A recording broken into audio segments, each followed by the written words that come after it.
The much anticipated Disney reaction video is finally here. And oh, lovely, is this going to be a long video. The Disney trip is perhaps the band's most defining moment of every high school's career. As a matter of fact, it really is. It's the biggest thing that you do in your entire 4 years, and really in your entire life in the band, unless you do something in college. So, considering that I'm not going to really be doing that much band stuff in college, if I do anything at all, I do think this is the highlight of the of my entire 9 years of playing the instrument. It's been 7 now, but it'll be 9 at the end. The Disney trip was spared by COVID-19. The trip is every 4 years, and it last happened in March 2019, and it could happen again in March 2023.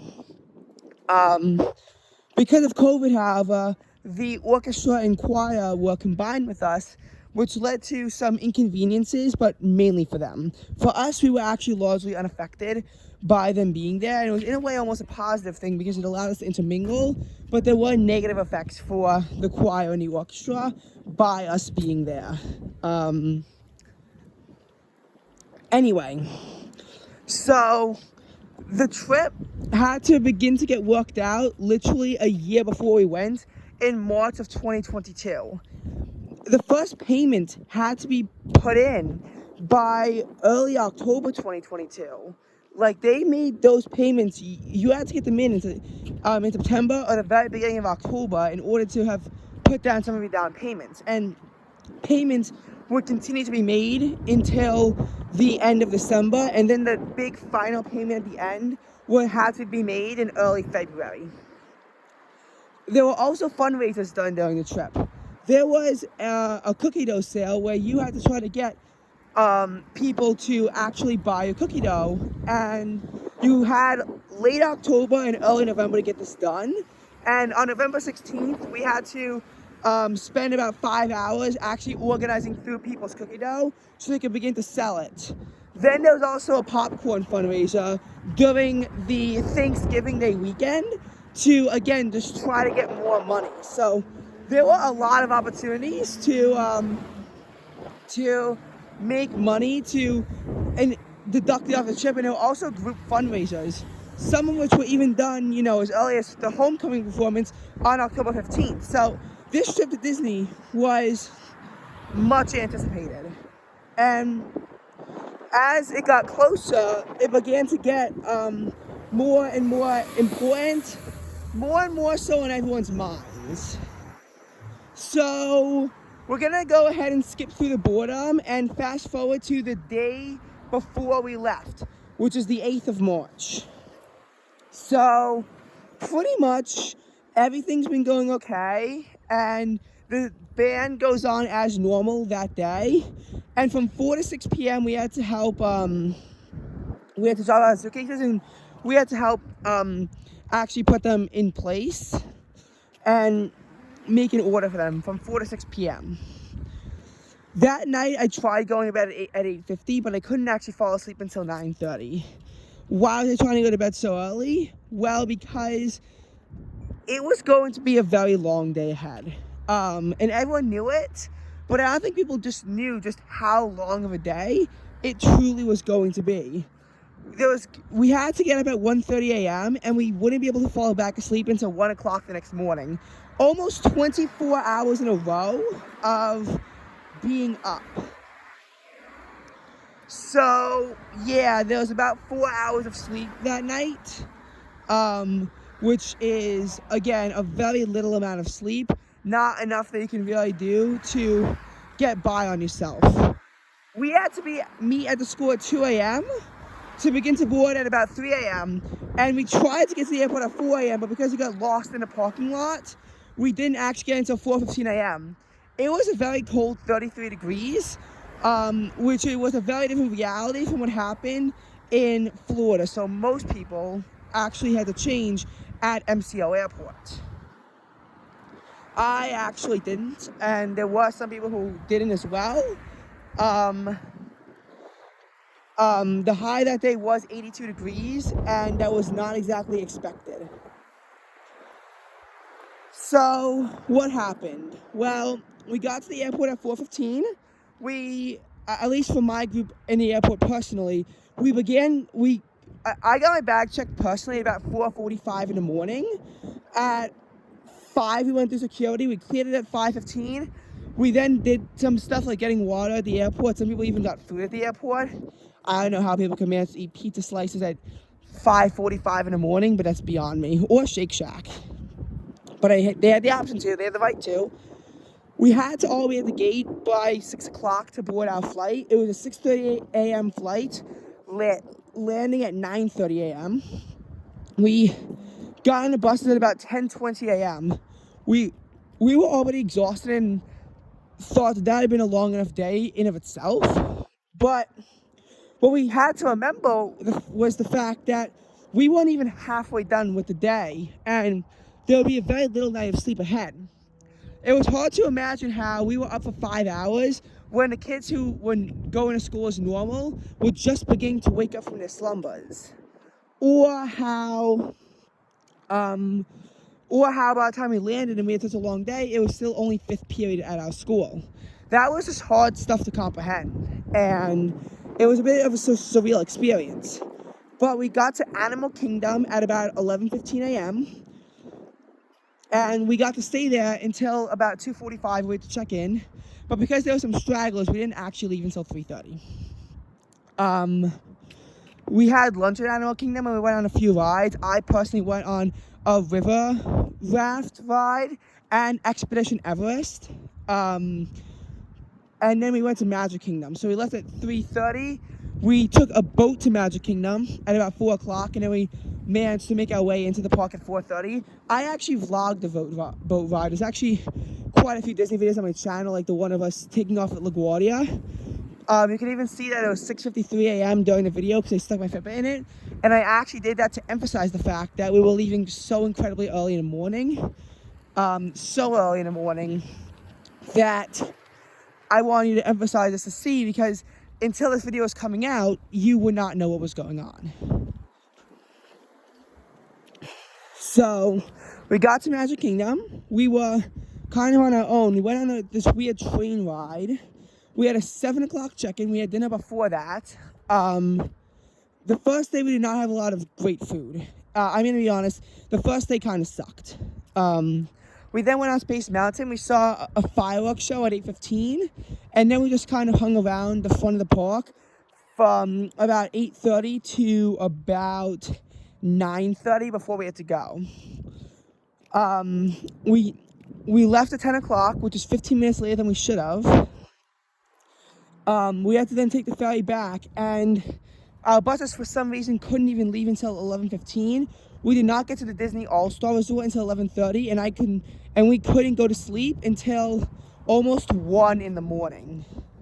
That was really bad though, because we had to get up at 5 in the morning the next day on March 10th, which, by the way, the 1 a.m. was on March 10th. And if something in the 1 sounds familiar, that's because that's when they woke up on March 9th.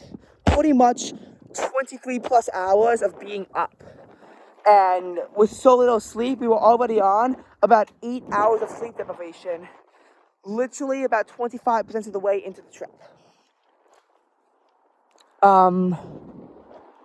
So what happened after this? Well, this was going to be the hottest day of the trip. It was actually got to, I think, 84 or even 85 degrees on Friday, and we got a bit of a blessing because we had an early performance and had to be in our dress clothes there, which meant that we had to wear pants, which was actually a good thing because it was started off 59 degrees when we got on the bus, and while we were on Smuggler's Run, it was still only in the mid-60s the whole time. It was a little bit chilly, actually. We had to be on the bus at 5:45, although it couldn't leave until 6:15 anyway. So we got to the park at 6:30, and we got on Smuggler's Run from 7 to 7:30. Band kids got to go before orchestra and choir kids, but that's because we had to eat a speedy breakfast so that we could kind of be on our way out of there by about 8:15 a.m. So we could be at Disney Springs at 9 a.m. for our 9:30 a.m. performance. Performance is over at 10 o'clock. We all change, and then at 10:45, we we make our way to to Hollywood Studios. This was the park that we had the most time to spend at, and we actually kind of got bored at it because the Rock and Roller Coaster was closed, and while we should have went on a really good Star Wars ride, there was a 90-minute wait for it. So we kind of decided not to. Probably we probably should have, in hindsight.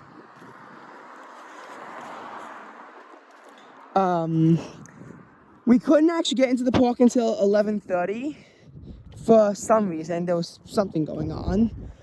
And then I think I remember we got lunch pretty much immediately. I don't know if we did anything before that. There was a bit of a long line to get it, but then we just got lunch anyway.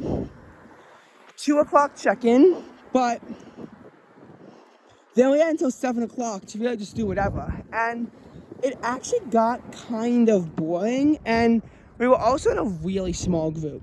So we went on some rides and whatnot, but we were just kind of on our own ever since part of our group abandoned us, which I was actually kind of glad Ross left us, but Ross would be the one coming back to our group. But it was a nice break at least. Nice break until, about 6 o'clock when he actually reunites with our group. And then but it was okay, kind of, because he was actually nice that one night because his group abandoned him. And he actually then let us get good food. So at Hollywood Studios, we actually got good food. And I was kind of actually having a good day.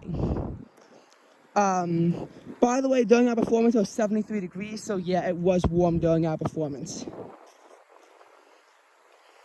Before, of course, we had to get back to, well, whatever.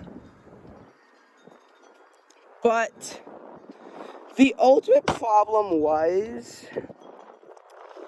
that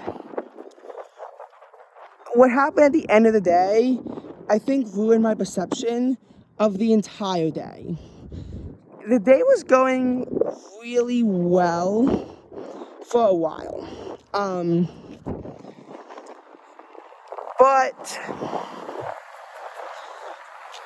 So we saw an 8 o'clock Phantasmic show at Disney. I filmed part of it, but my portable charger had died. And little confession about me, but my portable charger is dead, and I have no way of charging it, which I could have, but not for a bit. I do get agitated. I kind of can't live without my portable charger. Speaking of which, I don't know my phone battery is, so I'm going to charge it right now.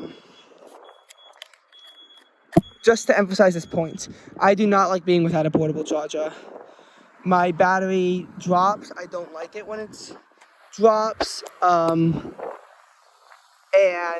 it does stress me out when my battery isn't where I think it should be. But so after the show, it was 8 to 8:30. We managed to get back at 8:50. We needed those 10 extra minutes for the 9 o'clock check-in because our chaperone was hiding.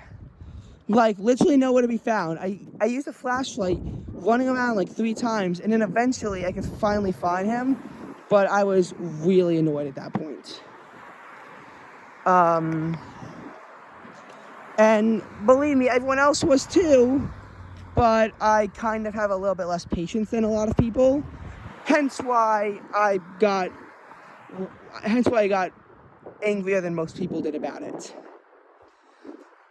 So then our buses were apparently stuck in line for something. I don't know what it was. So we couldn't actually get on the buses until 10 o'clock, but thankfully we got back to our room at 10:15, and I was able to go to bed at midnight. Midnight, was pretty late, and we were up for 17 hours, but this was supposed to be a promising night of good sleep. But I was kind of hoping I'd be able to go to bed in the 11s.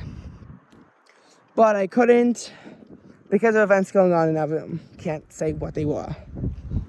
So I go to bed at midnight, And even though we had until 7 a.m. to get up, I couldn't sleep past 6:30. I guess my body was already used to reduced sleep mode. But 6.5 hours of sleep is still a lot better than what I got the previous nights. So I was pretty happy about it in the end. I was pretty happy about it. So this was, a bit of a new day for so many reasons. First of all, we had to go into the Disney breakfast place. We had to go in there. It was also, wait, did I tell you that after Fantasmic, like during the show, it was actually raining? Yeah, it was raining, and and after that, it really dropped temperatures significantly. But it still only bottomed out at 65 in the morning. Anyway, the reason why it's a new day. So first of all, we were going to Epcot. We had to go in at a breakfast place for the first time, and for the first time, we actually started off our day at Disney, and we didn't have to wait for something to go on first. The first day, it was literally like a 10-hour commute to Disney, 9-hour commute to Disney to get there, but we got there so early because we left at a ridiculous time. It was pretty much as ridiculous as the time that we got back from our trip from California. Although that trip, I will give them credit, we were used to Pacific time by that point. So it wasn't so bad. This was worse, definitely. So, we got to sleep in, we got to go to this breakfast place. I think that we had breakfast at 8:15, and I think it was at 9:15 when we got to actually go to Epcot. But I think that we were in the parks like by 10 o'clock, which was the first time all trip that we were actually in the parks at 10 o'clock. But we would only have until 12:30. I think we went on this Finding Nemo ride thing and Spaceship Earth.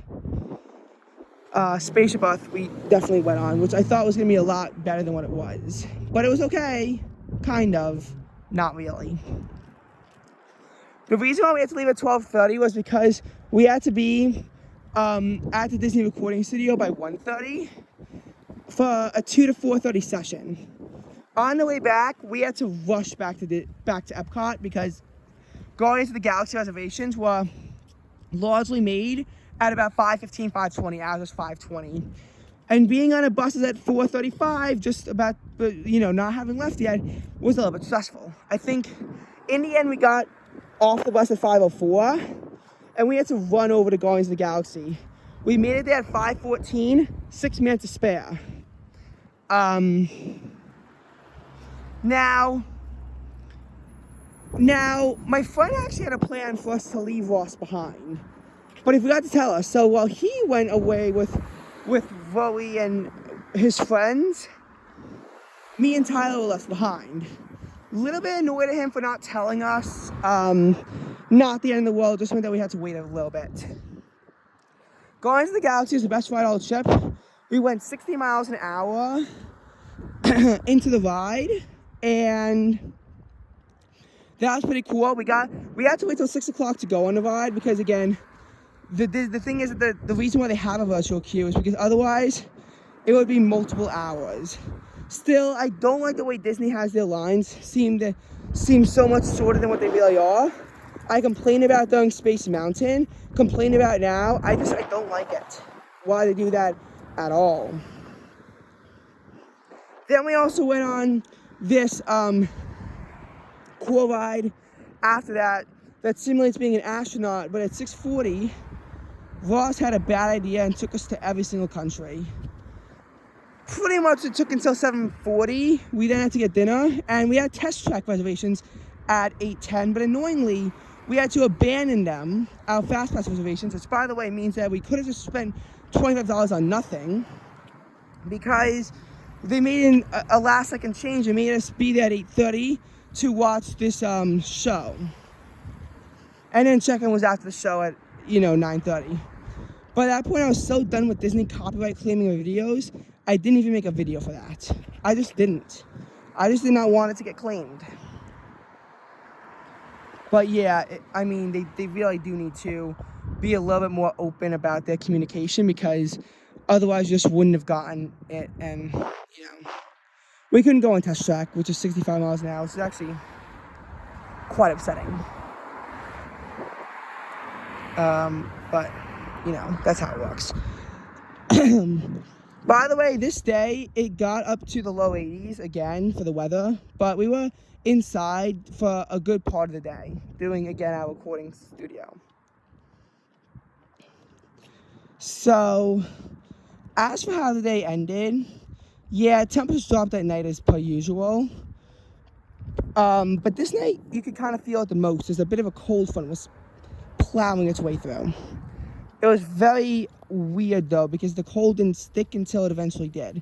It was supposed to actually be a bit of a chilly trip, but unfortunately, our hopes were kind of dashed when it turns out that the cold front was coming in weaker and later than we initially thought. Still, though, we got to catch some chilly air at the end of the trip.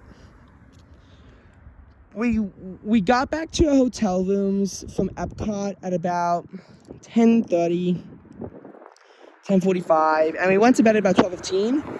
While we woke up at 6:30, we actually didn't know when the wake up was, so we woke up about 40 minutes before we had to.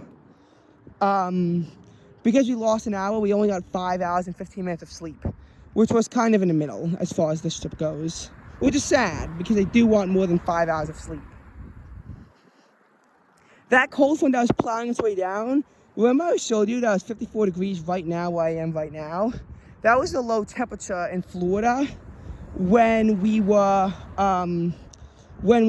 there, which at the time was the coldest temperature a month. This morning I heard in Orlando that it actually dropped down to 49 degrees. And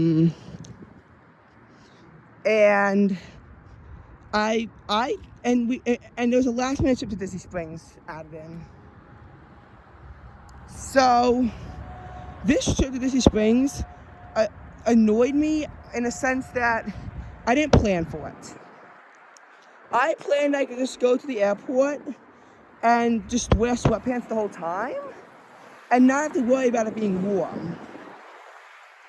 But I didn't, which actually meant that bringing only 2 pairs of shorts was actually a bad move. First of all, it kind of required changing, which I made the bad choice of doing on the airplane. Don't change in an airplane bathroom. They are very small and uncomfortable to change in.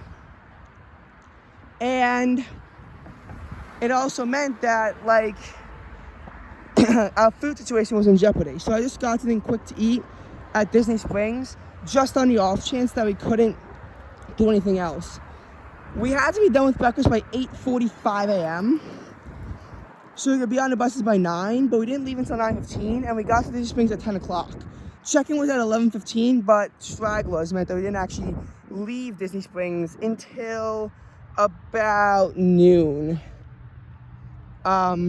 We walked around in some of the shops, but we didn't actually buy anything. And it was 77 degrees before we actually got to go. Choir and Orchestra had to wait for us to go first because we had a much earlier flight than they did. We had a 2:50 p.m. flight. So, now as far as the trip back home goes, we got to the airport at about 12:50. We had to check our bags in. I got mine checked about 1:10, but I couldn't leave the security area until 1:40 because now they secondary screened my bag before I was allowed to go through. We then got food at the airport at 1:50, and we had to board at 2:20 for our 2:50 flight back home. So that wasn't exactly the most fun thing ever. Oh, and our flight got delayed. While we were boarding, the plane crew was alerted that there was a biohazard on the plane. Normally, in these kind of cases, they might actually cancel the whole flight, but the crew was able to deal with it, and it just led to a 30-minute delay. Well, that plus the line. So we didn't actually take off until, about 3:30. So we didn't land until 6 o'clock. We had to pretty much speed our way on through LaGuardia. Even people who wanted to change simply couldn't if they hadn't at MCO. And that was a problem because when we went back to New York, I think I'll describe it as the biggest reality check of my life. When I'm wearing much heavier clothing than I normally am in 42 degrees, and I'm still freezing, that's a sign of something. So not changing was a bad idea, especially depending on how little you were actually wearing, and how used to Florida clothes you got, because you couldn't be used to them in New York. Oh, and by the way, that 42 degrees was just the temperature when we got on the bus. It was already down to 40 by the time we were actually leaving. Our plane, we got on the bus back home at about 7. We got back to school at 7:40. I got back in my car on the way home at 7:50, and then went back home at 8 o'clock. I had some stuff to do to get myself ready, and for the next few nights, I'd be going to bed a little bit early, like about 9:30, although I wouldn't actually be falling asleep until about 10:30, and would be waking up, I'd say 6:30 instead of 6:20, just to get a little bit more sleep catch-up done. Because, that's always important.